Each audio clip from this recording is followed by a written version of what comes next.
नमस्कार दोस्तों, आप देख रहे हैं फटाफट खबरें, जहां आपको मिलती हैं देश दुनिया की बड़ी खबरें फटाफट अंदाज में। उससे पहले अगर आप चैनल पर नए आए हैं तो चैनल को सब्सक्राइब करें, वीडियो को लाइक करें और अपने दोस्तों में शेयर करें। नमस्कार दोस्तों, आज तारीख है 4 अक्टूबर 2025। तो आइए नजर डालते हैं आज की 25 बड़ी खबरों पर।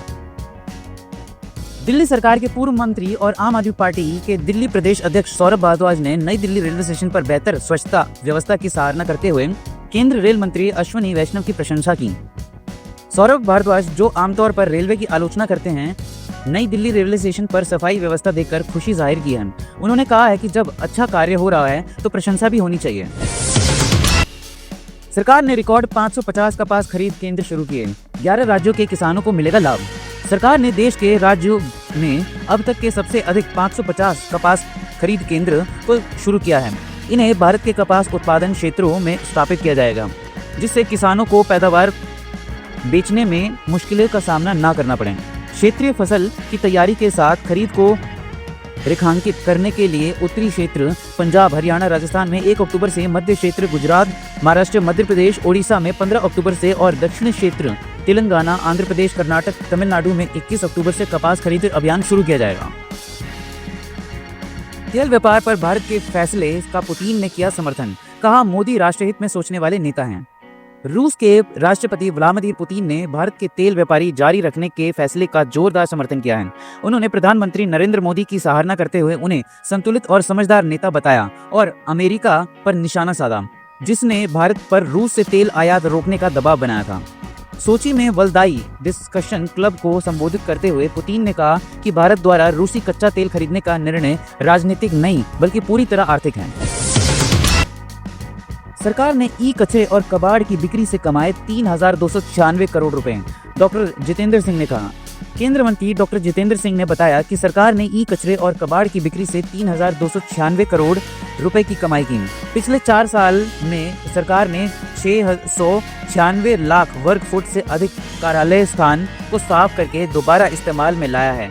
यह जानकारी उन्होंने नई दिल्ली के नेहरू पार्क में विशेष स्वच्छता अभियान 5.0 के शुभारंभ समारोह में दी है। इलेक्ट्रॉनिक्स कंपोनेंट मैन्युफैक्चरिंग स्कीम को मिला जबरदस्त समर्थन। 1.15 लाख करोड़ रुपए का निवेश प्रस्ताव आए। केंद्र इलेक्ट्रॉनिक्स और आईटी मंत्री अश्विनी वैष्णव ने आज गुरुवार को बताया कि सरकार की इलेक्ट्रॉनिक्स कंपोनेंट्स मैन्युफैक्चरिंग स्कीम को भारी समर्थन मिला है। इस योजना के तहत सरकार को 1.15 लाख करोड़ रुपए के निवेश प्रस्ताव प्राप्त हुए हैं। यह स्कीम देश में इलेक्ट्रॉनिक्स उपकरणों और कंपोनेंट्स के घरेलू उत्पादन को बढ़ावा देने के लिए शुरू की गई है। मानेसर में नमो वन की नींव रखकर वन जीव सप्ताह 2025 का हुआ शुभारंभ। केंद्रीय पर्यावरण, वन एवं जलवायु परिवर्तन मंत्री भूपेंद्र यादव ने आज गुरुवार को हरियाणा के मानेसर में नमो वन का शिलान्यास किया। इस कार्यक्रम के साथ ही वन जीव सप्ताह 2025 के समारोह की शुरुआत हुई। इस मौके पर हरियाणा के कैबिनेट मंत्री राव नरबीर सिंह भी मौजूद रहे। समारोह में एक पेड़ मां के नाम अभियान के तहत वृक्षारोपण भी किया गया। भारतीय शेयर बाजार लगातार दूसरे सत्र में हरे निशान में बंद हुआ। मेटल स्टॉक्स भी चमके। भारतीय शेयर बाजार शुक्रवार को कारोबारी सत्र में लगातार दूसरे दिन हरे निशान में बंद हुआ। बाजार के ज्यादातर सूचकांकों में खरीदारी देखी गई। कारोबार के अंत में सेंसेक्स 223.86 अंक या 0.28% की मजबूती के साथ 81,207.17 और निफ्टी 57.95 अंक की तेजी के साथ 24,894.25 पर था। पीएम मोदी 4 अक्टूबर को युवाओं के लिए शुरू करेंगे 62,000 करोड़ रुपए की योजनाएं, बिहार पर विशेष जोर। प्रधानमंत्री नरेंद्र मोदी 4 अक्टूबर को सुबह करीब 11 बजे दिल्ली स्थित विज्ञान भवन में युवाओं के लिए 62,000 करोड़ रुपए के अधिक की योजना शुरुआत करेंगे। इस दौरान कौशल दीक्षांत समारोह के चौथा संस्करण भी आयोजन होगा, जहां 46 ITI टॉपर्स को सम्मानित किया जाएगा। भारतीय रिटेल रियल एस्टेट में संस्थागत निवेशकों की भागीदारी में तेजी से वृद्धि। भारतीय रिटेल रियल एस्टेट सेक्टर में इंस्टीट्यूशनल प्लेयर में बढ़ती भागीदारी के साथ देश भर में 650 संचालित मॉल में से लगभग 30 से 35% अब इंस्टीट्यूशनल ग्रेड के हैं। यह जानकारी शुक्रवार को आई एक रिपोर्ट में दी गई। राष्ट्रीय राजमार्गों पर लगेंगे स्मार्ट साइन बोर्ड, स्कैन करते ही मिलेगी हर सुविधा की लोकेशन। राष्ट्रीय राजमार्ग उपभोक्ताओं को आवागमन में आसानी हो, इसके लिए national highway authority of India NHAI राष्ट्रीय राजमार्गों के अलग अलग हिस्सों में क्विक रिस्पॉन्स QR कोड के साथ प्रोजेक्टेड जानकारी वाले साइन बोर्ड लगाएगी। यह जानकारी सड़क परिवहन और राजमार्ग मंत्रालय की ओर से शुक्रवार को एक आधिकारिक बयान में दी गई। सरकार के इस कदम के साथ राष्ट्रीय राजमार्ग पर यात्रा करने यात्रियों को प्रोजेक्ट से संबंधित विशेष जानकारी और इमरजेंसी हेल्पलाइन नंबर मिल सकेंगे। रेल मंत्री अश्विनी वैष्णव और जापान के मंत्री ने सूरत हाई स्पीड रेल परियोजना स्थल का किया दौरा। रेल मंत्री अश्विनी वैष्णव ने जापान के भूमि आधारभूत संरचना, परिवहन और पर्यटन मंत्री हिरोमासा नाकानो के साथ सूरत हाई स्पीड रेल निर्माण स्थल का दौरा किया। दोनों मंत्रियों ने परियोजनाओं के महत्वपूर्ण हिस्सों की समीक्षा भी की। रेल मंत्रालय के अनुसार दोनों मंत्रियों ने परियोजना के महत्वपूर्ण हिस्से की समीक्षा की, जिनमें ट्रैक स्लैब लेयरिंग कार और ट्रैक स्लैब एडजस्टमेंट फैसिलिटी शामिल थे। दोनों मंत्रियों के काम की गुणवत्ता और गति पर संतोष व्यक्त किया और निर्माण की तेजी की सराहना भी की। भारत को मिला ISSA अवार्ड, सामाजिक सुरक्षा कवरेज में ऐतिहासिक उपलब्धि। भारत को सामाजिक सुरक्षा के क्षेत्र में इंटरनेशनल सोशल सिक्योरिटी एसोसिएशन का प्रतिष्ठित outstanding achievement and social security award 2025 मिला है। यह सम्मान मलेशिया की राजधानी कुलालंपुर और आयोजित वर्ल्ड सोशल सिक्योरिटी फोरम 2025 में दिया गया। भारत की ओर से यह अवार्ड केंद्रीय मंत्री मनसुख मंडाविया ने ग्रहण किया। दिल्ली NCR में 6 अक्टूबर से मौसम फिर पलटेगा। मौसम विभाग ने जारी किया येलो अलर्ट। दिल्ली राष्ट्रीय राजधानी क्षेत्र के निवासियों के लिए एक बार फिर मौसम का मिजाज बदलने वाला है। कुछ दिनों तक सामान्य रहने के बाद सोमवार 6 अक्टूबर से यहाँ के मौसम में एक बार फिर बदलाव देखने को मिलेगा।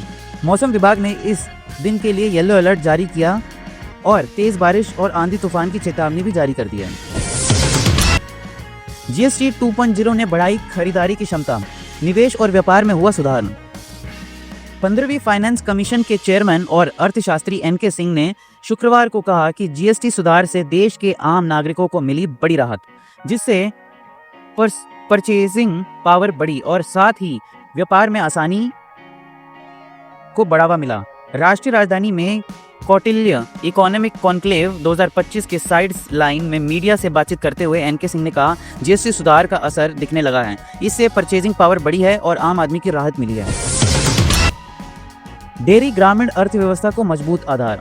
केंद्रीय गृह मंत्री अमित शाह ने कहा कि डेयरी सेक्टर ग्रामीण अर्थव्यवस्था में महत्वपूर्ण भूमिका निभाता है। उन्होंने शुक्रवार को इंडस्ट्रियल मॉडल टाउनशिप रोहतक में 325 करोड़ रुपए की लागत से बने साइबर डेयरी प्लांट का उद्घाटन किया।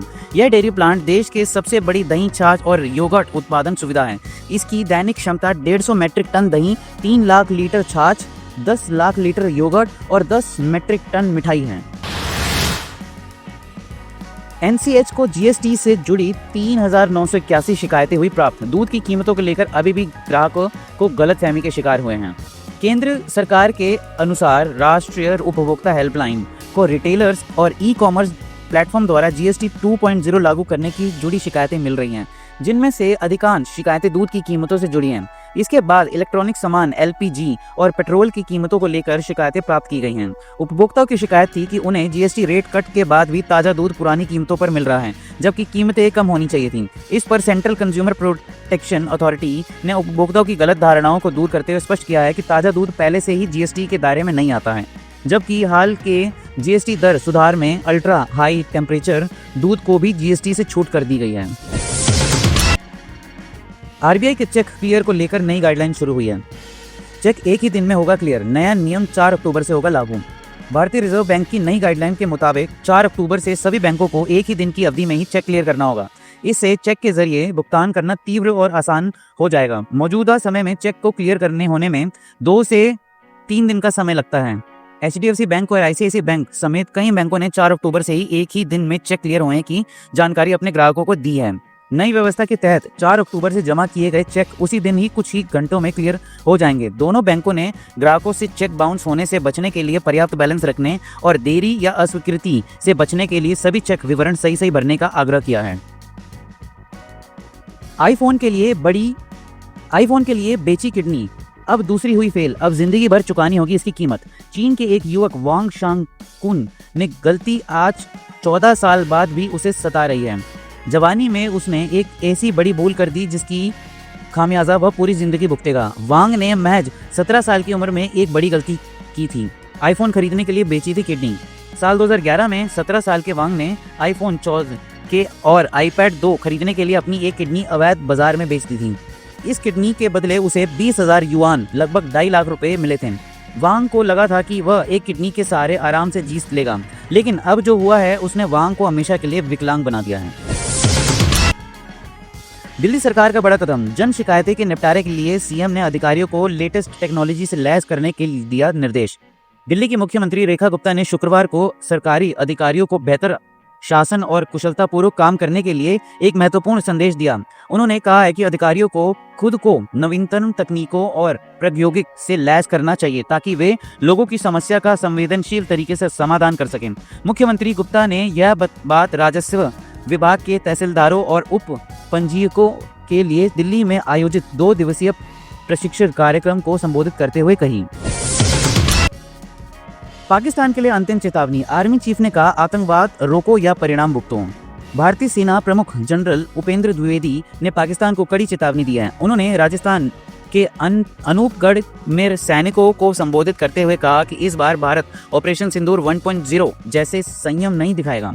उन्होंने चेतावनी दी कि अगर पाकिस्तान ने स्टेट स्पॉन्सर्ड टेररिज्म को नहीं रोका तो भारत को अगली कार्रवाई इतनी जबरदस्त होगी कि पाकिस्तान को यह सोचना पड़ेगा कि वह दुनिया के नक्शे पर अपनी जगह बनाए रखना चाहता है या नहीं। तो आज के लिए इतना ही। ऐसे ही समाचार प्राप्त करने के लिए हमारे चैनल को सब्सक्राइब कीजिए, वीडियो को लाइक कीजिए और अपने दोस्तों में शेयर कीजिएगा। तब तक के लिए धन्यवाद।